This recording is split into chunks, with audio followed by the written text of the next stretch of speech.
Hello, my name is Kent Field, and thank you for tuning into this YouTube channel, The Bible versus Opinions. God bless you in your search for the truth. While all people have opinions on many subjects, including the Bible and religion, not all opinions carry the same weight or value. For example, would you go to a plumber for his advice on brain surgery? Would you go to a mechanic for his advice on heart surgery? The point is, not all opinions carry the same weight or value on a particular subject. That's why I'm not offering you my mere opinion, but Bible answers alone. So here's the challenge. Are you open to learning beyond your current understanding and knowledge of the Bible? If so, then this channel is for you. If these studies have helped you to grow in your understanding of the Bible, or even life itself, please like and subscribe and share this channel with others so that they too may be challenged and grow in their understanding of the Scriptures.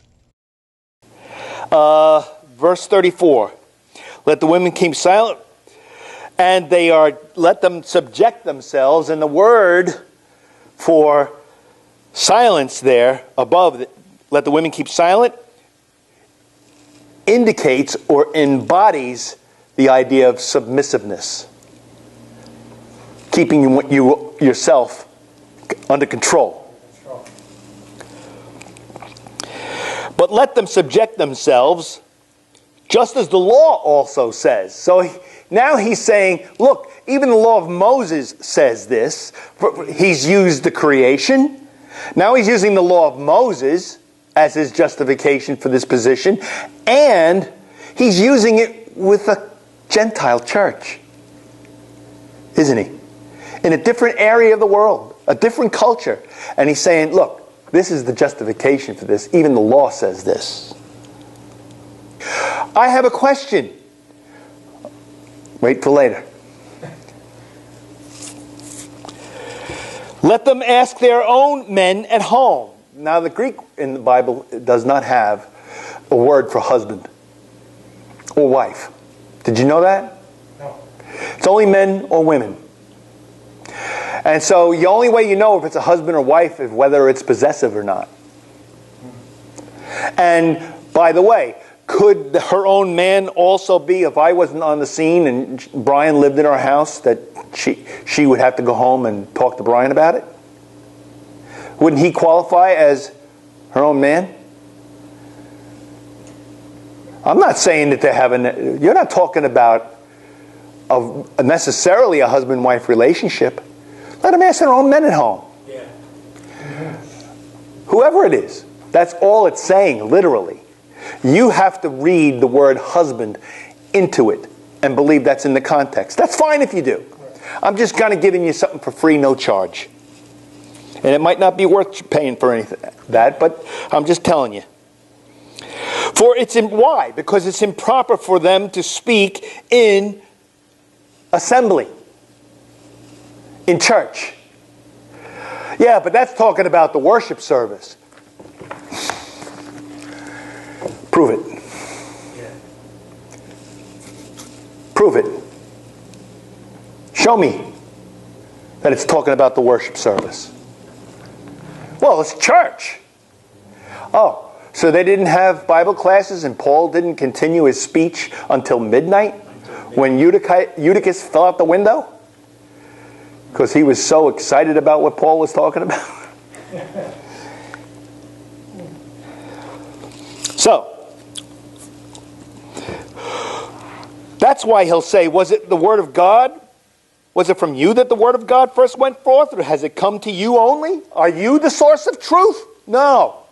That's his point. You're not the source of truth. I'm trying to give you the truth. You might not like this. He knows they're arguing with him. You hear this in this verse? He knows they're starting to fight and resist what he just taught.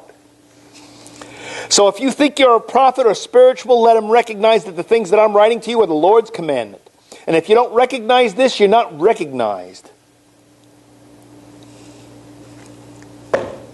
Pretty direct.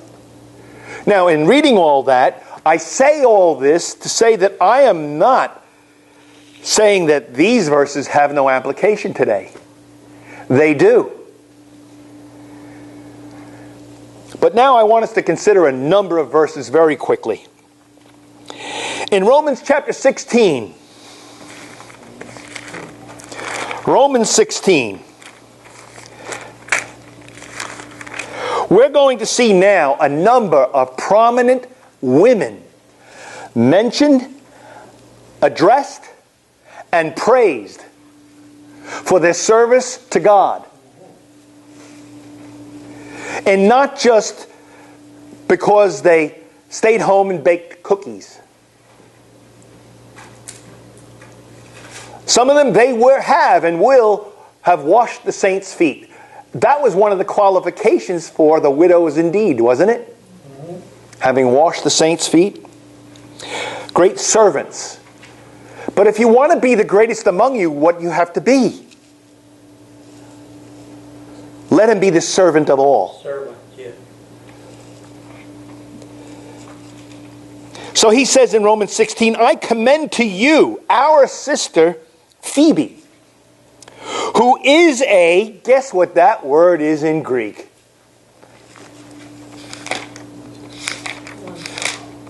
Romans 16 verse 1. Romans 16 verse 1.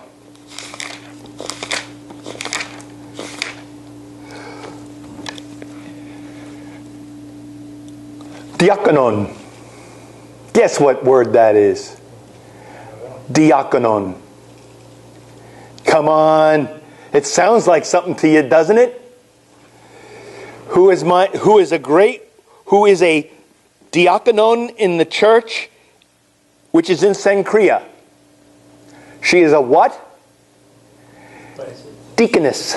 Or deaconess. It's female and it's deacon. She's a female, she's a deacon in the church. Now, again, the word servant in the New Testament sometimes is a doulo or doulamai, which is a bond servant, a slave. But in other words, other passages, the word servant is a servant, one who serves another. And guess what that word is? Every time, everywhere in Greek. The word minister is translated from the same word. The word servant is translated from the same word. And the word deacon is translated from the same word. They're all the word in Greek, deacon. Or deaconess. Okay? This is the Greek word, and I'll show it to you. I mean, it's right here in the Greek. If you know how to read Greek, I mean, I could show you the letters, and you'd probably be able to start to figure it out. But it is the word for deaconess. Now, some people say, well, see, there were deaconesses in the church. Well, it definitely was, because this one says she was, right? The question is whether she held an office of deaconess. Now, some people will say, well, of course, it says it right there. Well, let me give you a little ammunition for that.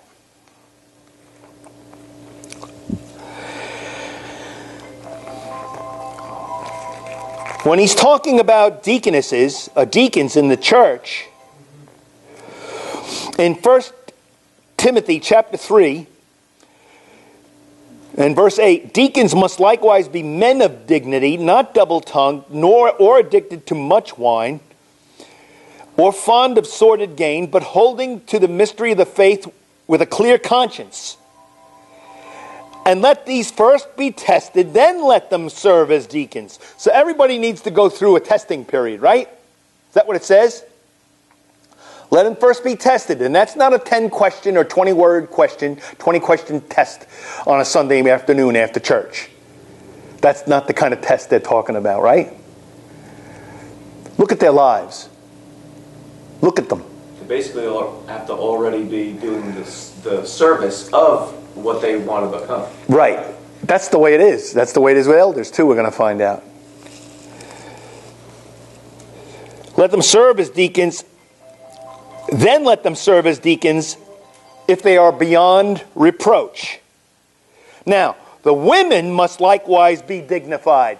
The female what, though? You see? If he's discussing deacons, is he discussing just women in general? Or is he discussing deaconesses? or their wives. The question is he discussing the deacons' wives, or is he talking about deaconesses? Well, if you put this passage together with Romans 16 verse 1, he may be talking about deaconesses.